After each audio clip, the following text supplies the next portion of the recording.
2750 কোটি টকা পুঁজি ব্যয় কৰা হ'ব। এই পুঁজিৰ জৰিয়তে ৰাজ্যৰ 400খন স্কুলক সুন্দৰভাৱে নিৰ্মাণ কৰিবলৈ 3 কোটিৰ পৰা 5 কোটিকৈ টকা স্কুলত ব্যয় কৰা হ'ব আৰু 1733টা অংগনবাদী কেন্দ্ৰকো এটা সুন্দৰ পৰ্যায়লৈ লৈ অহাৰ বাবে প্ৰতিটো অংগনবাদী কেন্দ্ৰতে 25 লাখ টকাকৈ ব্যয় কৰা হ'ব।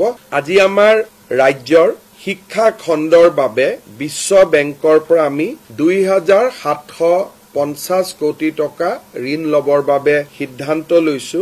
এই ঋণ 90% ভাৰত চৰকাৰে উভতাই দিব, অৰ্থাৎ ৰাজ্য চৰকাৰে উভতাই দিব লাগিব মাত্ৰ 275 কোটি টকা। টোটেল লোন হ'ব 2750 কোটি টকা আৰু 90% লোন ভাৰত চৰকাৰে উভতাই দিব, ৰাজ্য চৰকাৰে উভতাই দিব নালাগে। শিক্ষকসকলক বিজ্ঞান অংকৰ ওপৰত ট্ৰেইনিং কৰা, হেডমাষ্টাৰ প্ৰিন্সিপালসকলক মেনেজমেণ্ট ট্ৰেইনিং দিয়া, সায়েন্স এণ্ড টেকনলজিৰ ওপৰত কাম কৰা আৰু ড্ৰপ আউট ৰোধ কৰাৰ বাবে 2750 কোটি টকা পুঁজি ব্যয় কৰা হ'ব।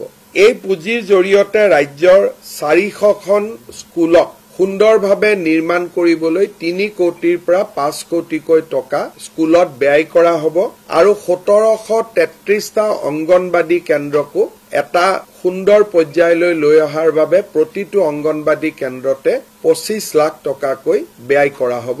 1733 অংগনবাদী কেন্দ্ৰত ৰাজ্যৰ শিক্ষা খণ্ডত ই এক নতুন দিগন্তৰ সূচনা কৰিব।